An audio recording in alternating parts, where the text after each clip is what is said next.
I want to welcome everybody into our compliance forum. We do this quarterly, and we're glad we have such a high registration here. Lots of people have questions. We're going to get to as many as we can in the next hour. For those of you that don't know who I am, my name is Jerod Moyer, and I'm joined by several teammates today. I've got Diane Dean, I've got Kevin Edwards and David Dickinson. They're going to be helping me. Diane's going to moderate. I'll explain her role here in just a moment, but let's make sure you have the materials for today's program if you'd like to follow along that way. We've put together an outline. Now, the outline is simply a place for you to take notes, as well as some information about some of the solutions that our team has put together to help out you and your team. And you can check out more on our website or give us a call if you're in need of training solutions or resources when it comes to regulatory compliance. That outline, if you don't already have it, if you go to the chat icon in the Zoom control panel, our team is going to place a link there that you can click on and download so that you can make notes. Now, it's not necessary. If you have your trusty little notebook like I do here, you can make your notes there. So either way, it doesn't matter to us, but we wanted to give you something in case you don't have that trusty notebook handy. With that, we are going to jump right into it. The idea today is to take your lending, deposit, and BSA AML questions, and we, between Dave, Kevin, and myself, we're going to answer as many as we can over the course of the next hour. Now, if you've joined us on our webinars that we do, we put your questions in writing. It's a little different today. This is being recorded, so we're not putting them in writing, but you will be able to go back and listen to this. We'll get that turned around within a 2-week time frame, so you can go and listen to the questions again. Now, Diane is going to take your questions. She's moderating the program today. And how do you do that? You go to the Q&A button in the Zoom control panel. You can type in your question, and again, we can't promise we'll get to it, but we'll get to as many as we can during the hour. Diane, I'm going to turn it over to you. Okay, first off, are you required to give the notice of the right to receive a copy of an appraisal on a pre-approval or pre-qualification if there is not a property identified? What if you deny them at application? All right, well, I'll start off. There's actually really two questions there. So first off, does the Reg B requirement to provide the notice of a free copy of the appraisal apply to applications where there's not a property identified? Reg B says any application that is or will be secured by a 1 to 4 family dwelling. Now, I use the term pre-qualification and pre-approval. If it's an application under Reg B, and I don't care whether it's a pre-qualification application or a pre-approval application, they're covered. So it does trigger this requirement within 3 days of those requests. The second part of the question, if I am simply going to turn down or deny the pre-qualification or pre-approval application, do I still have to give it? Yes, that's one of the things in Reg B that is not carved out, and the CFPB has come back a number of times and clarified, yes, it's required. I know it seems stupid, but there's things like that in the regulatory requirements, and this is one of them. Okay, our bank received donated concert tickets and we would like to raffle them off to current customers. The cost of the tickets are $20 to $30 per ticket. Since it's a donation, are the tickets considered to have value? Would this trigger certain disclosures in our advertising or tax forms to the customer who wins the ticket? Yeah, let me just stop you where you're going with this. Here's the problem. This is a raffle, as you call it. Federal Deposit Insurance Act back in 1933, part of the Glass-Steagall, in Section 20A. So you might want to write that down. Section 20A of the Federal Deposit Insurance Act says you as a bank cannot participate in any type of game, lottery, contests, raffles, etc. So you might want to just Google Section 20 Federal Deposit Insurance Act and you'll find this. So all those questions that you asked really are not relevant in the sense that you can't do this. Now, you might say, we see other institutions do it. You might, but it's not legal for any bank to be involved in any type of gaming. And so the tax part of it, by the way, I'm not a tax expert, so I really can't answer that, but this is a lottery and it's prohibited under the Federal Deposit Insurance Act. So I hope that will just stop all the other questions that you might have then that come along with this. Sorry. Okay, if for some reason we have a construction loan that does not go secondary market and we keep it in-house, we assign a new loan number and modify the mortgage. Would we report these loans for HMDA, and would these loans count toward our loan numbers for our 2-year look back? Yeah, I'll take that. Yeah, if you're the one that's making the decision and then you have this, it's not a personal loan, it goes on your HMDA, you need to report all of those. And yes, this would be part of your look back. So you might have intended for some investor to purchase this, but it didn't turn out that way. It goes on your LAR, you're reporting it, and you are going to have to count that as an origination for your 2 years. So if you're close to the 25 or 100 threshold or whatever, it would count towards that.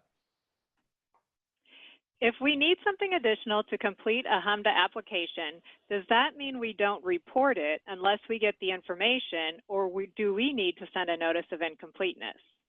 Well, it sounds to me like you have a HMDA covered application. So let's just assume that based on the way the question was asked. If you're missing something, and I'm going to add something to this, let's say that your borrower isn't communicating with you, your applicant. So they won't communicate. You've asked them for a W-2, a tax return, something like that, and you hit the tennis ball over the net and they won't hit it back. They took their ball and they went home with it.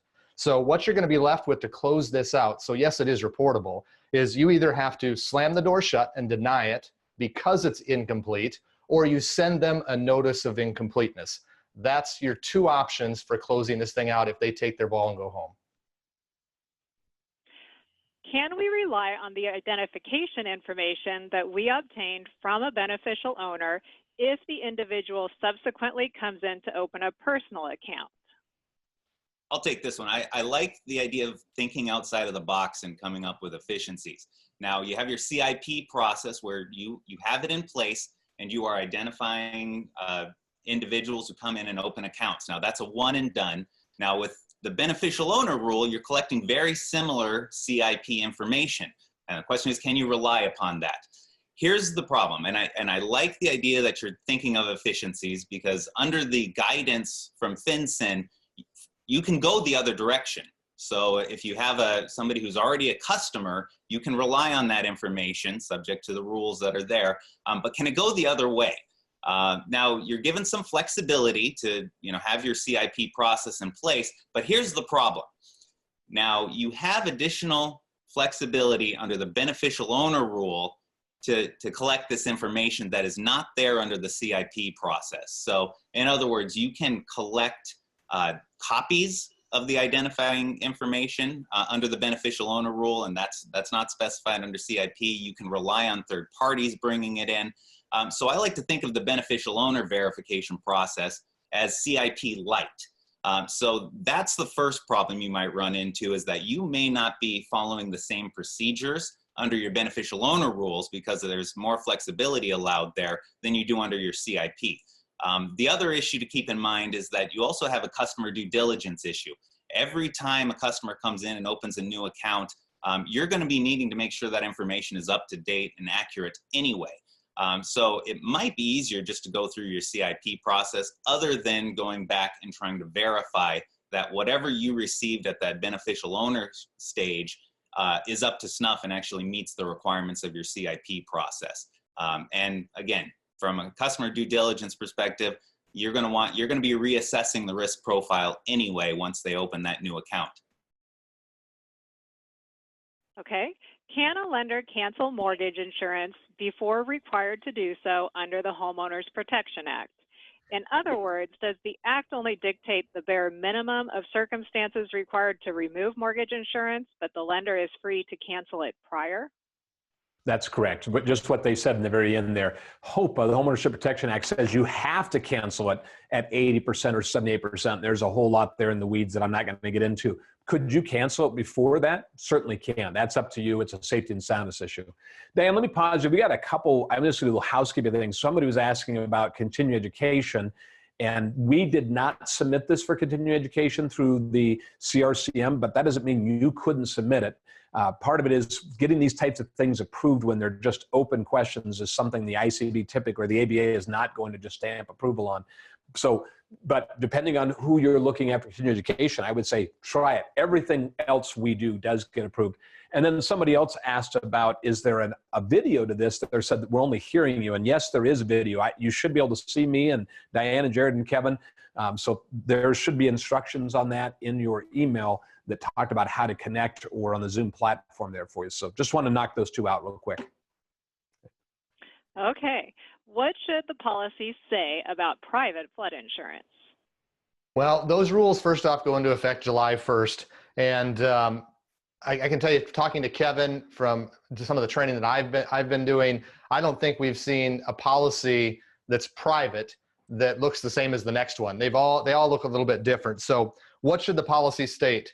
You have to meet the other flood insurance requirements, correct zone, all that stuff. But then you also, what you're really looking for is that compliance aid statement. And we just did a webinar on that yesterday, a 30-minute webinar on the private flood insurance requirements. So if you are looking for more information, we have it available. But to simply try to tell you what should be on that policy, everyone's different so far. And the insurance industry can't be told by our regulatory industry how to do things. And so we have to hunt and peck for what is required on our end as we read through the information they provide. Okay, regarding those new flood rules, where can we find out if our regulator has determined that the particular plan our customer is under qualifies as flood insurance? So this is the private flood insurance rule again. This is about mutual aid society plans. And to just be short and sweet here, there is more than meets the eye there. But to answer the question, what's really interesting is this isn't the CFPB's regulation. This is all the different regulators, the FDIC, the OCC, the Fed, the FEMA, sitting around a table saying, here's how we should do it. What's rather interesting is they wrote themselves into the rule for this mutual aid society plan. One of the 4 criteria that you have to check the box on is your regulator has to approve the plan. I have no idea how this is going to turn out. Here's what I'm hoping. Is it June 18th, Diane? Is that the correct date? Yes. They're doing a 1-hour webinar. I believe it's an hour, but they're doing a free webinar through Consumer Compliance Outlook Live. I'm hoping they address this issue there. Again, I'm kind of shocked they wrote themselves into the criteria. Okay, if we discover that counterfeit cashier's checks are being issued in our name, are we required to report that to the FDIC or anyone else? Well, first, we want to make sure that if you have some actual or attempted criminal behavior that's targeting your bank and it reaches the threshold of SAR reporting, yeah, you're required to submit your SAR. Now, the FDIC has voluntary reporting. It's an alert at FDIC, and that's really to help get the word out because others might be affected. There isn't a regulatory requirement out there, but I do know the OCC and the FDIC strongly encourage you to report it. Okay. When do you think the change from $200 to $225 for Reg CC will go into effect? All right, I'm going to get my crystal ball out, and it says, I don't know. I can tell you that this was in the proposal published late last year. The CFPB had in their spring 2019 agenda to have this in the final rule stage. They seem to be moving very slow on Reg CC, and I don't know any more than that, except they do have it in their final rule stage, whatever that means. So I am going to say this too, another housekeeping thing. If you have questions, Diane is looking at the Q&A room, if you will. So if you have questions, put it in the Q&A box.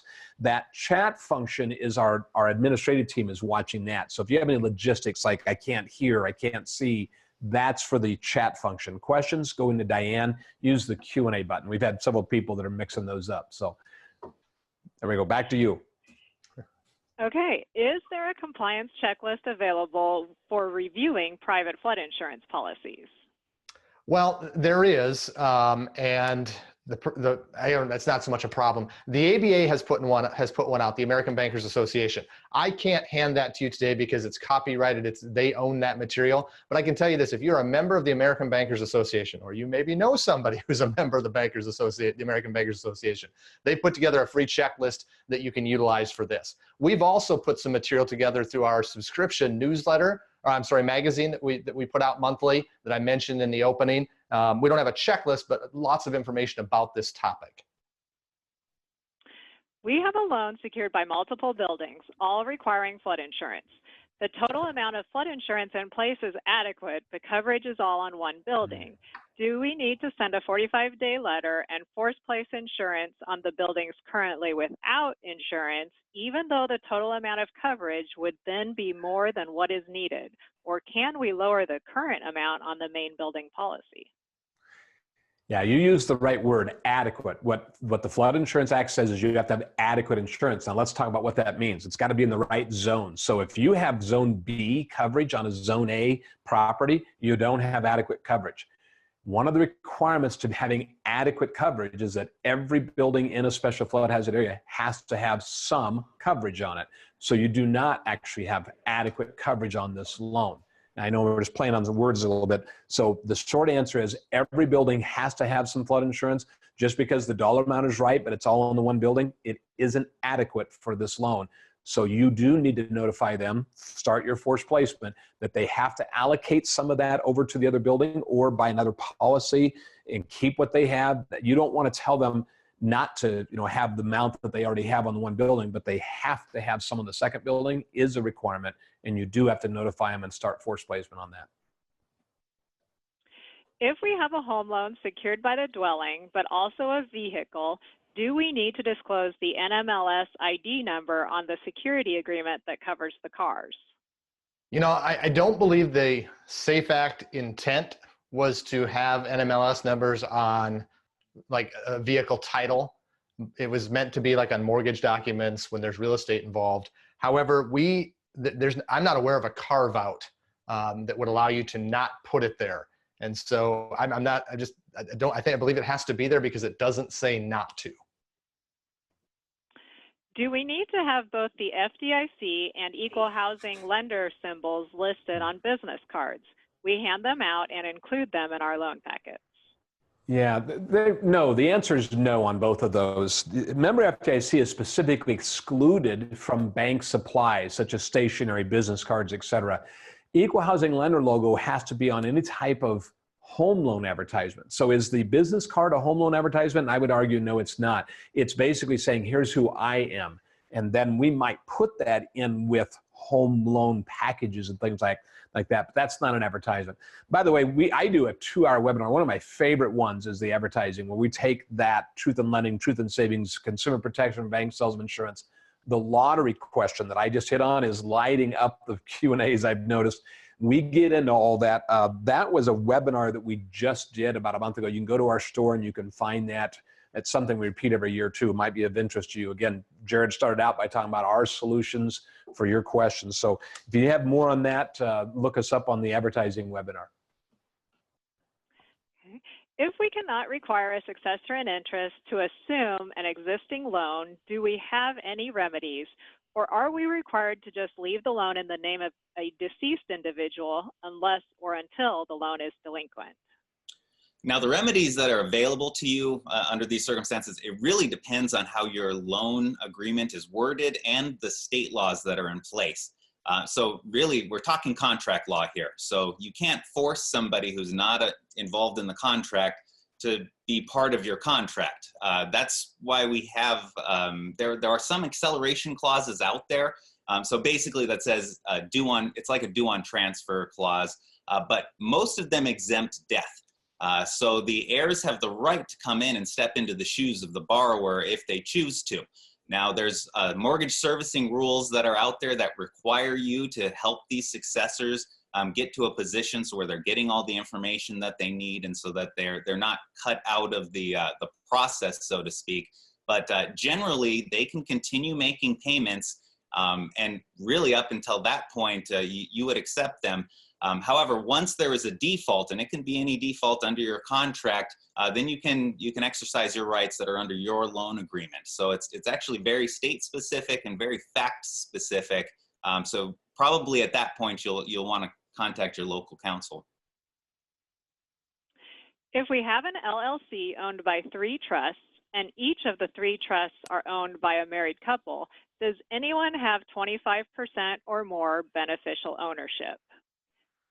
How about a corporation owned by that same LLC that is owned by 3 trusts? Does anyone have 25% or more beneficial ownership in that scenario? Okay, well, let's address that last scenario first. Keep in mind that you always have to drill down until you find a heartbeat. So when you're looking for an owner, you're going to drill through any level of, any corporate levels that you have in your way until you find, either a heartbeat, a live person, an exempt entity, or you dilute that ownership below the 25% threshold. So that second portion, you're going to keep drilling through. But let's talk about the trust situation. So if you have a corporate entity that's owned by a trust, under the circumstances you were describing, there were 3 trusts. Presumably, we're just going to go out on a limb here and say they're 33% ownership apiece. Now, if you have a trust, if there's a natural person who is the trustee, and that's what it seemed to suggest, then they would be the beneficial owner that you identify. Now, if it's a married couple, like the question said, if there's multiple trustees, you are required to select one of them to be the beneficial owner from an ownership perspective. Keep in mind, the corporation itself, or the company that's opening the account, they are still also going to have a control person that's going to be identified. But each of these trustees would also be identified as a beneficial owner. One thing, if you have multiple trustees, keep in mind, don't throw logic out the window. When you are selecting your at least one trustee, it might be a good idea to see who your entire list of trustees are. You want to select the one that seems to have control over all of the trusts. So keep in mind, if it's a natural person, they'll be identified as the beneficial owner. And if there's multiples, you'll select one. Just to add to that, I wanted to throw out there, you were talking about the natural person thing. Trusts are the one exception to the rule. If there are no natural person trustees and there is a entity trustee, so ABC Inc. has a trust and the trustee is XYZ Corporation, it's the one instance where you can have an entity that is an actual beneficial owner. It's the only time that can happen. Okay. If we have a consumer purpose residential real estate balloon loan that we wish to modify and extend an additional 6 years, what do we need to send to the borrower before maturity to keep from having to comply with TRID? So you want to legally circumvent TRID, modification before maturity. Our opinion is if you do something post-maturity, you're going to have to give all new disclosures. That is an opinion that most attorneys will stand by. You may find 1 or 2 here that say you can do something post-maturity, but we don't believe so. So modify before maturity. Okay. We have an employee borrower who selected an unaffiliated title company from our service providers list. While preparing the closing disclosure, the title company sent a revised invoice showing a credit to the borrower. They just wanted to be nice since it's an employee of the bank. Do we need to be concerned about the decrease being more than 10%? And also, what is the recommended way of disclosing this on the closing disclosure? We listed the credit as paid by others. Okay, so Kevin, I'm going to put you on notice here. I'm going to come back to you. I've got a thing. But let me take care of the TRID stuff here. So this is a credit that the title, unaffiliated title company is giving back to the borrower. That credit could go, I suppose you could just offset the fee, would be one option for it. I suppose you could list it. TRID's not going to tell you one way or another how to do this because it's a third-party credit. You could just subtract it. You could show it. I think all those would be remedies. Do you agree, Diane? Yeah, I would almost move away from showing it as paid by others. Wash it behind the scenes. Right. Have the fee just be less than what it's supposed to. So anytime a fee goes down, we don't worry so much about the fact that it went down. It does need to be accounted for within your calculation when you do comparisons. So the TRID should be fairly straightforward. I want to go back to you, Kevin. The settlement service provider is going to provide a discount to a bank employee. Banker, does that bother you? Section 8 alarm bells are going off. Why are they getting this reduction in a fee? And yes, a reduced fee is a thing of value. So yeah, you'll definitely want to look into that. I'm going to go back to my old FDIC days. A long time ago, actually saw this, and we made a mountain out of this, not a molehill, because it was a kickback, if you will, unearned kickback. Mm-hmm. Why else would they do it? If that's your question, or if you're listening, you've got other RESPA Section 8 questions, that beast is alive and well. It's an old requirement. It's RESPA Section 8, but I can tell you the regulators have really kicked it up several notches. Kevin is going to be doing a RESPA Section 8 webinar next week 1 hour, everything you need to know. And more specifically, he's going to get into what you can and can't do. And those seem to be the biggest questions. Regulation E requires the account number on periodic statements. Do you think we would be okay to truncate the account number? No. You have to give the account number on the periodic statements. I can't find anything. This was a pre-submitted question, did a little research. I can't find any out for you. So you do have to give the account number. Is there anything community banks should be doing in response to the payday lender regulations? Well, the short answer is yes. Don't just ignore the payday lending rule out, because it really has a broad definition of what a lender is, and has a very broad definition of what the covered loans are. If you are a lender and you make covered loans, this rule could potentially apply to you. Now, most community banks, now there's, they make some of these covered loans. There's 3 types of them, and chances are you're making them at your institutions. However, there is an exemption out there for a thing called accommodation loans. And really it gets into how many of these covered loans are you making and how much money are you making on them. So, and really the metric is if you make less than 2,500 of these and you make less than 10% of your total receipts on these types of loans, then you don't have to comply with the rule. However, the question is, how do you know that you're below that threshold? So the first step is figuring out how many of these covered loans do you make. And then the second step is documenting that you made sure you were under that threshold and you're only making accommodation loans. Now this can get really complicated, more than I think a lot of people in the industry are really realizing. We actually have 2 webinars on this topic that we did just last month. The first one's just a flash session and all we talk about is coverage. The second one is the entire rule. So that one's about 2 hours long. The first one's a half hour long. If you're not positive where you sit on this, you definitely want to look into it. And again, that's available on demand on our website. How do we best handle a request during the rescission period to increase the loan amount? Can the customer rescind and a change of circumstances be completed to increase the loan amount, or would the entire process need to restart from application? Or could the customer complete the initial loan, then begin the process again and pay off the first loan with the increased larger loan? All right, so let's start with the first part of this question. Should we let the borrower rescind and start over? No, because what's going to happen is you're going to have to refund them everything and then you have to start over. So if we're talking about a loan that's in the rescission period, that means that we have gone to the closing table and that loan has closed. It's in the rescission period. So just let it ride out. If during the rescission period, they want to add more funds, do a modification to the loan you already closed, for which they don't have the initial funds yet, but that's fine. That rescission period's running. When it runs out, they'll get the initial funds that the note references. You can do a modification during the rescission period to add funds to the note that you already made, and you'll have another rescission period start. So essentially you'll have parallel running rescission periods. One will go out in a couple days, the next one a few days after that. That would be the best course of action on how to handle this. Our bank owns an insurance agency that is managed by a third-party insurance vendor. Also, our bank has an investment department that is under contract with a third-party investment company. How do I determine if our privacy notice is accurate? Yeah, let me take this one. I can't answer that. None of us could answer that. We would need lots more information from you. I need to see your privacy policy. I need to look at what information you're actually sharing. I need to find out what you're doing. I need to interview some of your people to say, just because you say this, is that what you're really doing? How could we help you with that? We could do that through a phone consultation. We could do that through on-site reviews.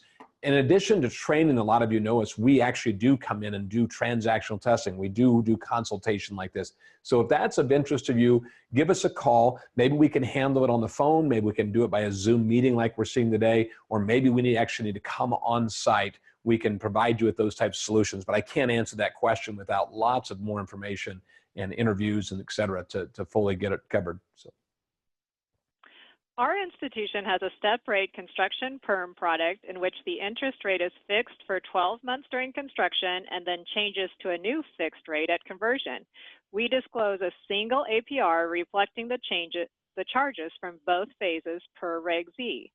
For purposes of calculating the HPML rate spread, Reg Z instructs us to compare the APR to a transaction comparable to the permanent phase, which is a fixed rate. However, the CFPB has instructed us to calculate the HMDA rate spread using the variable APOR table for a term of 1 year. So our HPML and HMDA rate spreads won't match. Is this okay? Short answer, yes.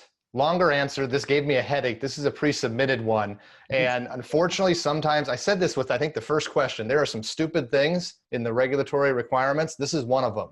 We have a longer standing rule out there in Reg Z about higher price mortgage loans, HPMLs. And it says, here's how you go forth and conquer them. And it says, just like the question stated, that you're supposed to ignore the temporary phase when you do these all-in-one transactions and look only at the permanent phase. And so that's how most systems, since the HPML rules were there first, that's how most of your systems are going to calculate the rate spreads. We also only have one rate spread calculator through the FFIEC. So whether it's your system or the FFIEC, there's one way to do it. HMDA, on the other hand, when it was rewritten after the HPML rules, long after the HPML rules came out, they changed the rate spread requirements within HMDA for the new 2018 and beyond rules. And what HMDA says, we went and verified this, is that you are to look to the initial rate term, the initial term of the loan, or the initial phase. So it's temporary followed by permanent, one closing, and all-in-one transaction. It says ignore what comes after the temporary phase. Look only at the initial term of the loan, the initial introductory term, the teaser term.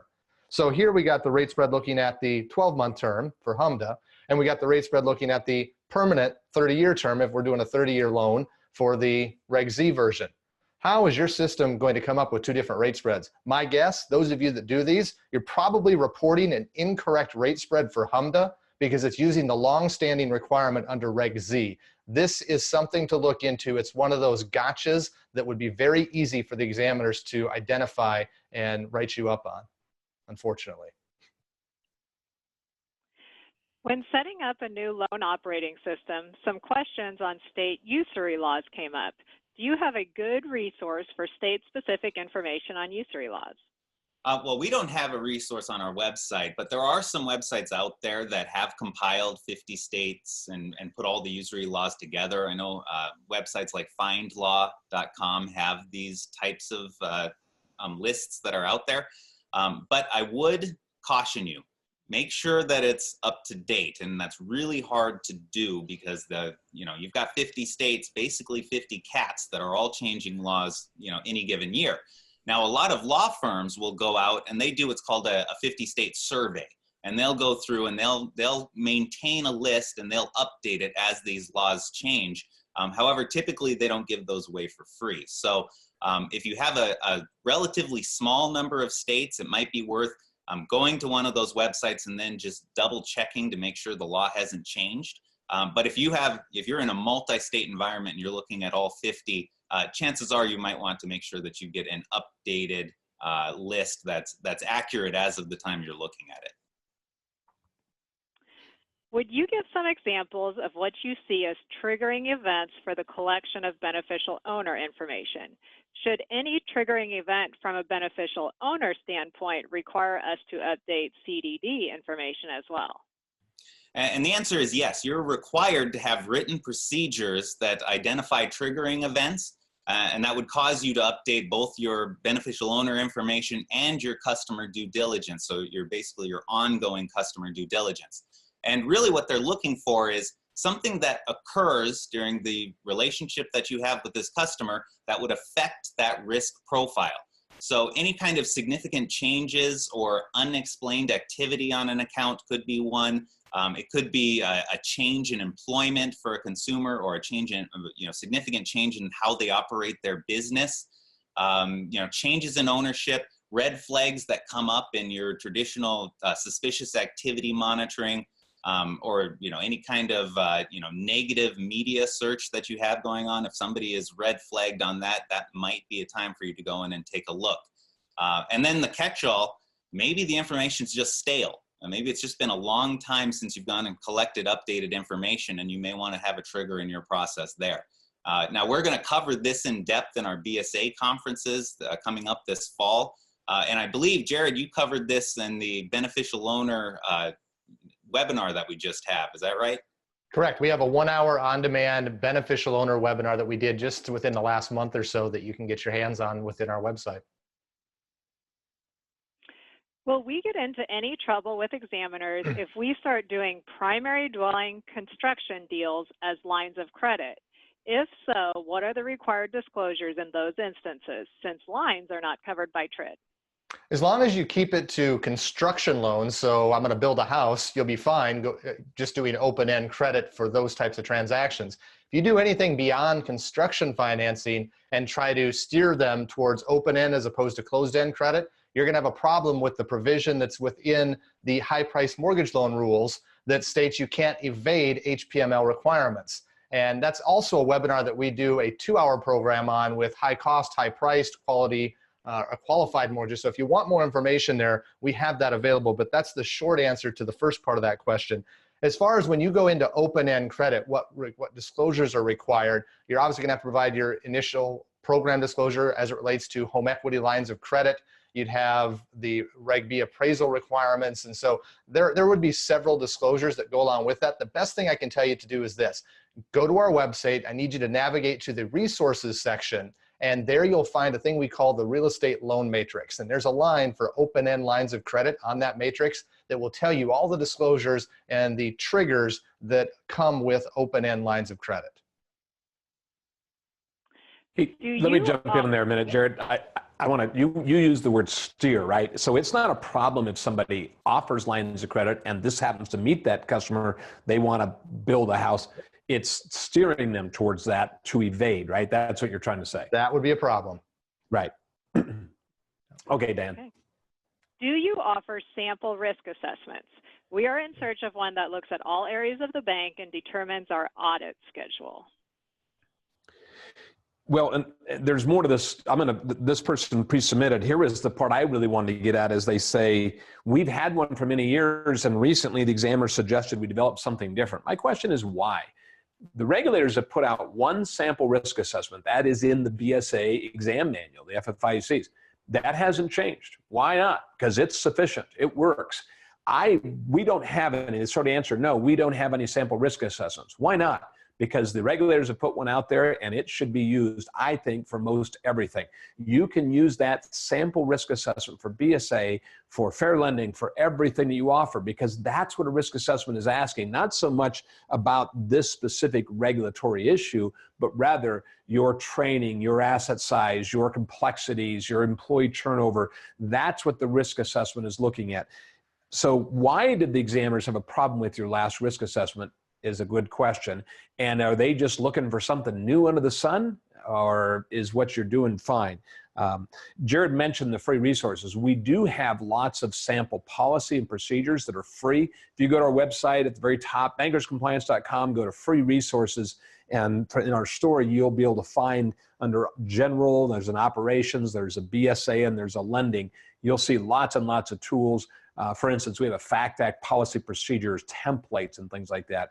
But I can't do your risk assessment for you. I can't write your policies for you. So I think really, again, I'm going to go back to, you should be able to use the one the regulators gave us, and that should be fine. Don't know why that wouldn't be. Okay. Where should abstract fees and court costs for a tax suit be listed on the closing disclosure? This is for a construction loan with no other outstanding obligations. So the topic is TRID. And what we'll have to look at is for this abstract fee, for this court cost fee, is it a third-party service required by the lender where you pick the provider, because that would be box B, or where you don't allow, where you're not going to let them shop, or is this a third-party service required by the lender where you're going to give them the opportunity to shop? That would be box C on the loan estimate. Now, when we get to the closing disclosure, which is specifically where the question went, it's going to depend on whether or not, again, you slam dunked the provider, box B, or you gave them the opportunity to shop. If they pick your listed provider, then again, box B. If you slam dunked it, box B. If you gave them a list and they go pick somebody not on your list, that's going to end up in box C. Now, if you're not requiring these fees, they're going to go in box H on both the loan estimate, if you're aware, and then ultimately the closing disclosure when you get to that point. I'm so confused. That's a lot of boxes. Lots of boxes to check. Our new online application process requires joint intent to be indicated, but we don't have a way to keep record of it. Does the regulation require us to maintain evidence of joint intent for a period of time, or simply present evidence of joint intent to the applicants at the time of application? Yeah, the regulation says, or technically the Federal Register, where they put it in the preamble, I looked this up yesterday, creditors are required to have documentation evidencing intent to apply. Now, the reg doesn't come out black and white quite like that, but there are several places it talks about documenting the intentions, et cetera. So I'm concerned, first off, that you're saying it's being done, but you can't prove it. That's not right. Regulatory and civil liability. Imagine one of the borrowers says, I was required to sign this loan, which I've had to try to defend in court before. And you're going to say to the judge, look, go look at our website. We can demonstrate how it occurs, but you can't prove it. I think you're easy pickings if there's no evidence to show that they voluntarily applied that way. So I would go back to your online application designer and say, this is not adequate. We have to have a way to retain that information. By the way, do a webinar, February 12th of 2018, did a webinar, 2 hours on joint intent. Not a lot in the reg there, tons in the real world, and it's a big civil liability issue. And I get into that because I've done expert witness on these. So check that out. February 12th in our store, you can find the joint intent webinar. We have a few consumer mortgage loans that we would like to set up escrow accounts for due to delinquent taxes. Can we require and establish an escrow account for a consumer mortgage loan during the term? If so, do we just need to modify the note to include escrow and provide the initial escrow account disclosure? Does it matter if the account is voluntary or not? Okay, let's talk about mandated, not voluntary. So can you? Absolutely. If somebody isn't paying taxes or insurance, yeah, you can set up an escrow account. In fact, the RESPA rules, I'm going to give you a little Romanette. We don't do this very often. So 1024, that's Reg X. It's point 17, subsection 17. That's the escrow section. And then G as in Golf 2, G2 says, if you want to set up an escrow, you can tell them they have to and get them the paperwork, the disclosure, up to 45 days after, which is kind of weird to me. I would think you'd want to give them the paperwork, the disclosure, and then tell them what they have to do. But you can actually set it up midterm on a loan anytime, give them the paperwork. So yes, you can. If it's a voluntary thing, then you aren't triggering anything RESPA anyway. So if it's voluntary, they just want to set one up, just set it up. You bet. Maybe you want to have some kind of agreement for clarity. There is a voluntary escrow affidavit that I'd recommend. Again, we do a webinar on this February 19th. I did one. You can find it in our store. We actually have in the materials this voluntary escrow affidavit that you might want to have them sign. So you bet. Set that up and give them the paperwork and go on your merry way. How are other financial institutions preparing to hand the private flood insurance reviews? Will an insurance subject matter expert be performing those reviews? Well, and like Jerod talked about a little bit earlier, is they're really kind of struggling with it right now. The basic point is you need to have a procedure and you need to figure out how you're going to handle this, and it has to work with your bank, your staffing, who's doing what. Now, maybe you're comfortable with the loan officer looking at the private policy and seeing if there is a compliance aid statement. And if it's there, you're okay with them approving that. However, if the compliance aid statement isn't there, that's when things get a little bit complicated. After that, maybe you want a checklist, but I'm going to let you know a lot of the checklists that we've looked at have had a lot of problems and have missed a lot of the nuance in the rule. So really, in a lot of cases, you may have a subject matter expert who's actually going through and reviewing these. Frankly, training everybody to be up to speed on this rule could be a significant hurdle for you.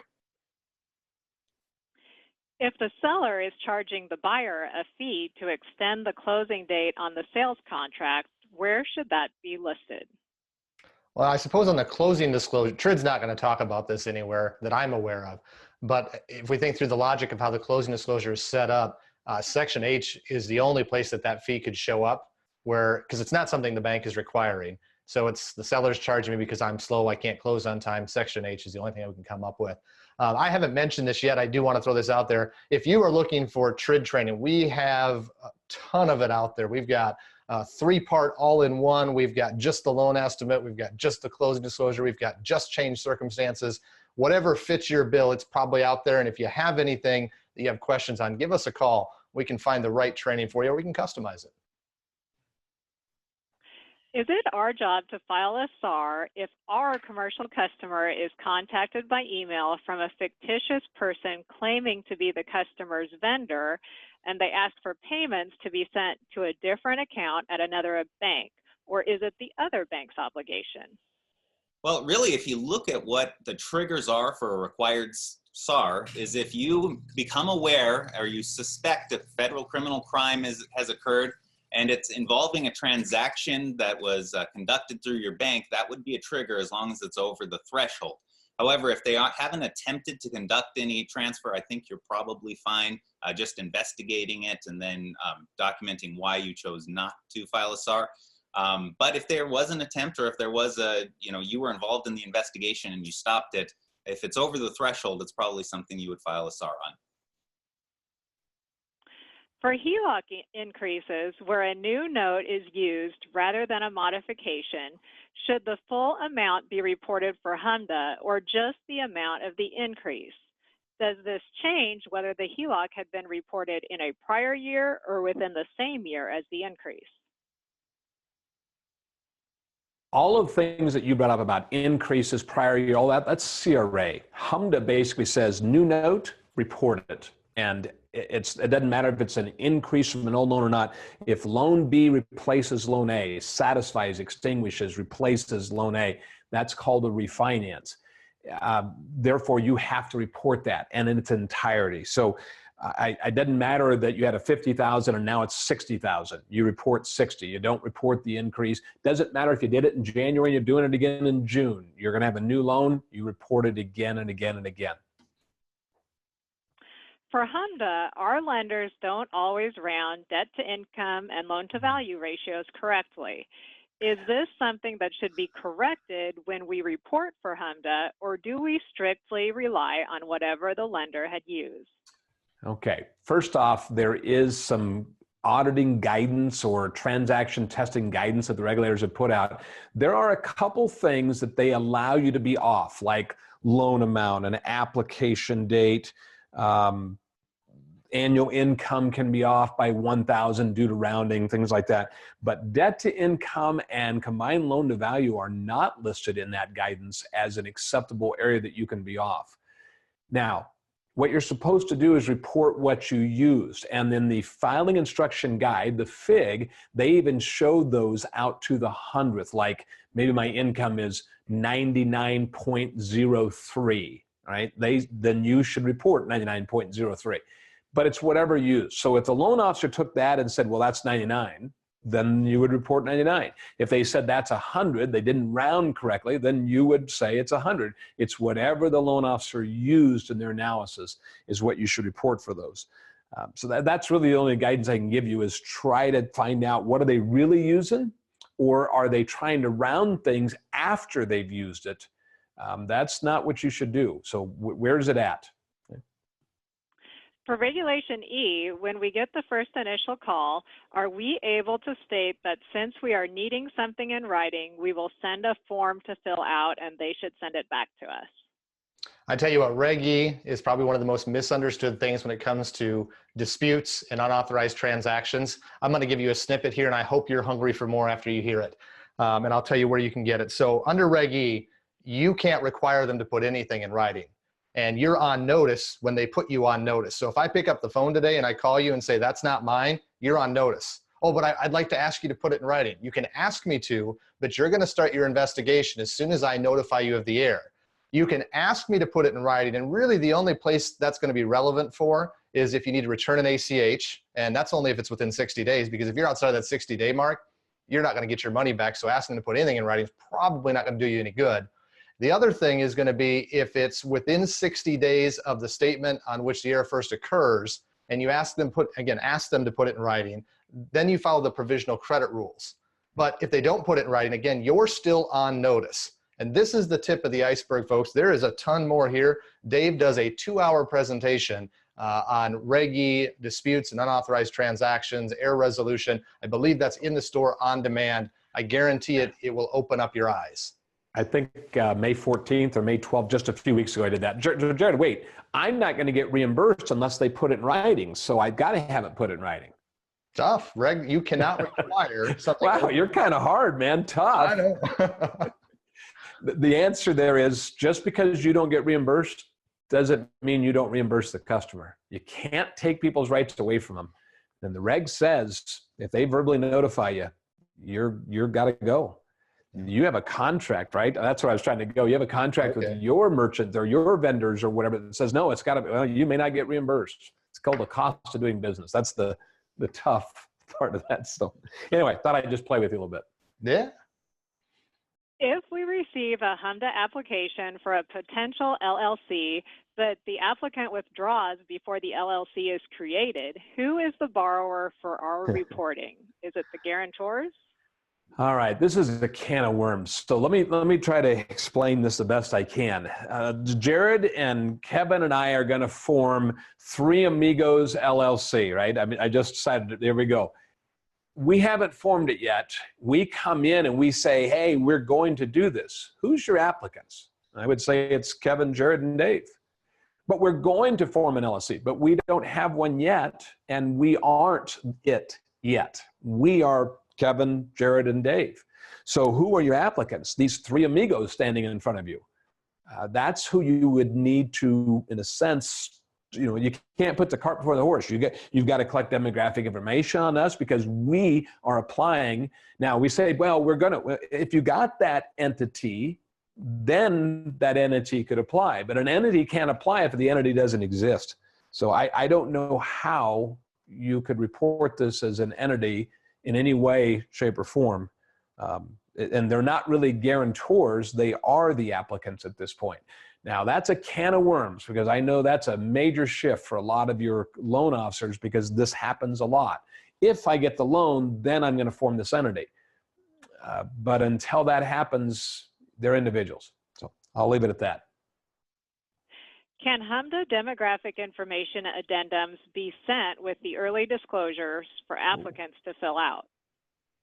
No, it has to be at the time of application that I give them the disclaimer that says they don't have to fill it out and you've got to read it to them or hand it to them, and they're to fill it out at that time, or if they don't, then I do. And there's a whole bunch. In fact, we do a 1-hour webinar on just that. It's kind of crazy that we spend an hour talking about how to collect demographic information and report it, but you can't send that with the early disclosures. That's too late. You're supposed to be doing this at the time of application. If our online account opening runs through OFAC, do we need to print anything off in order to show that it is ran? Well, you don't necessarily have to have a physical copy or something on paper, but you do have to make sure that you're clearly documenting someplace that the search occurred, when it occurred, and that you're able to recall that information. Now, your system may be able to reproduce the fact that it was run and get all the dates in line. But if it does not, then yeah, you're going to want to print something off so you have the record of it. But a lot of systems, that you are able to recall that information. You might ask, where does it say you have to keep that retention? Because you might think, gosh, is OFAC even required? If it's part of account opening, it's CIP. CIP uses OFAC as the default government check, cross-check. So it's required through CIP, and that record has to be documented. Mm-hmm. If the loan officer locks the interest rate the day prior to the day the bank planned to send the closing disclosure, is a revised loan estimate required, or can the new rate be reflected on the closing disclosure? What if there is an addition of a lock fee? I don't think I do a training or a Q&A where this doesn't come up. So here's it's TRID talking out of both sides of its mouth. That's the problem here. TRID, the original version, said you have to do all change circumstances via a revised loan estimate. So if you hadn't locked yet and you lock, you can't just go straight to the closing disclosure. You have to issue a revised loan estimate and then go to a closing disclosure. Show the lock, and if there's any fee associated with it, show that on the loan estimate. TRID 2.0 came along and said you can use a closing disclosure as your vehicle to reset tolerances and affect change circumstances. So if I've issued a loan estimate and I want to lock the rate and close in 3 days or a week, depending on whether or not we hand deliver it, do I have to issue a loan estimate before I can go to a closing disclosure? TRID 2.0 seems to indicate that you could just issue a closing disclosure, lock the rate, put the fee on it, and you're golden. You'd compare the closing disclosure to itself when you get into the tolerance comparison. The problem, back to TRID talking out of both sides of its mouth, is TRID 2.0 says you can do that, but they didn't erase the TRID 1.0 requirement that you issue a revised loan estimate. So we have rock in a hard place. I can tell you we're seeing banks do it either way. We're not seeing anyone get cited for it. It would be nice to see them tie this up down the road. Remember that part of the Regulatory Relief Act is to clean up some of this TRID mess. And this is one of those items. If we know that there is a fraudulent caller on the phone, do we see what information they all have? Or what is the proper procedure to handle these calls? And is there somewhere we should turn these people into? Yeah, the word procedure there is kind of funny because, you know, if you have a fraudster or somebody who's trying to lie to you on the phone, are you going to look up your procedure? I would say, if anything, keep it simple. Collect as much information from them as you can, document what you learn, and then report it through your BSA process, whatever suspicious activity, so that it can be worked into your suspicious activity monitoring.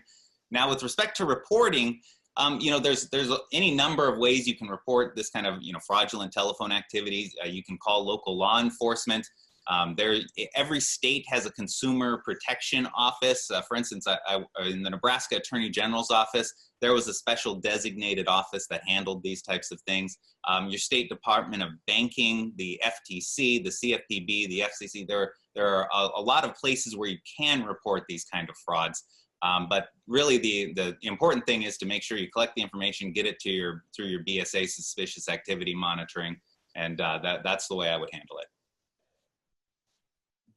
For business loans, do we need an NMLS number to work on these loans or not?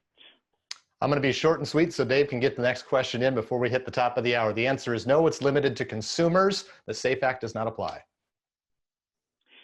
We have a commercial loan for the purchase of a residential single-family rental. We're taking 2 residences as collateral. One is in an SFHA and one is not. If flood insurance was obtained for the purchase price, which is less than the loan amount, is this a violation?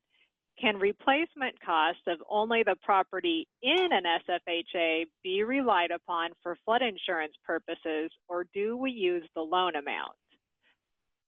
Okay. No this is sorry, keep going. I was just going to clarify, no contents, and all amounts are less than the maximum amounts available. All right, this is going to be a challenge to see if in the next 2.5 minutes I can fit this in, because this is something normally 30 minutes to an hour that I take. And Jerod and I do a 4-hour webinar, two-hour webinars on flood insurance. We dedicate about 30 minutes on this. Insurable values with the question. By the way, purchase price, not a factor to me. You're not trying to determine market value. That's what purchase price is. So that the purchase price is less than the for sale price or the hazard, doesn't really matter for flood insurance. Flood insurance wants to know what's the insurable value of this building. And that is not location, but rather what's the cost of bricks and shingles and wood. Then we also have the loan amount, and then we have the maximum that they offered to the NFIP. You take those 3 things and you take the lesser of. That's what you have to do from a regulatory requirement. That's what you're going to have to buy insurance for, the lesser of those things. You really need to find out what the insurable value of this property is and plug that in. I know you said that it's the less than the NFIP maximum, but you'll know your loan amount and you'll know the insurable value once you determine that. You should never require somebody to have insurance for more than the building is worth, because that's just a waste of money as well. So, okay, I think I fit it in. So, Well, I tell you what, team, I have that we are just at the top of the hour. So there's a couple things I want to do. Don't everybody go yet. Let me do this. First off, Dave, I want to cue you up. Will you tell these folks about the next form? I'm going to put the slide up. If you would let them know what we're doing. Huge passion of mine is culture or organizational health. And I don't think that most of us understand the importance of this. It is starting to pick up in the regulatory areas in the last 5 years or so that the compliance management system has to have a strong foundation of culture. It's something I've been preaching for 10 or 12 years now. And so we've been doing little bits on it. The role of the board was something I think we did, last summer, Jerod, or last fall, somewhere in there, the role of the compliance officer. But this one is going to be about unity, and unity on your team. Are we aligned up well intellectually and behaviorally in the sense that we're all looking for the same thing? We're going to talk specifically about the enemies of unity.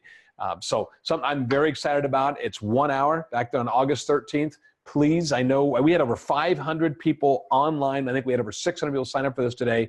I'm going to say probably most of you go, sounds boring, don't need that. It is absolutely essential to everything you do in compliance. The problem is it's a soft skill instead of a 1026.4C7 type of thing that we can have that says this is exactly the answer. And I'm going to give you my opinions on it. So I'm passionate about it. I hope you hear that passion. Come to this, it's free, and let me get you to thinking about establishing a healthier culture. And let me add this too, Dave. You'll see on the flyer, it says design for everyone. If you could get management to this thing, I know they don't come to a lot of compliance things. This is in their wheelhouse. Maybe you plan it around your board meeting or it's recorded. Get this in front of them. It's so crucial to leading compliance in your organization. Absolutely. Well, thank you, Dave. With that, what I would like to do is close out. First off, I want to thank everyone who registered today. I want to thank you for submitting your questions. We tried to get to as many as we could. I think we got to just over 40 questions today. This is being recorded. You'll be able to go back and listen to it again. So here's the deal. There's a short survey that is popped up in one of your browsers or behind the one that you're in. We'd love to get some feedback. We always think we're providing great material, but we try to improve on it each time. So please just take a few moments and fill out that short criteria. Hopefully you walk away today with some plain English answers to your compliance questions. On that note, on behalf of the entire Bankers Compliance Consulting team, I want to thank you again for stopping by, and good luck out there. Yeah, thank you.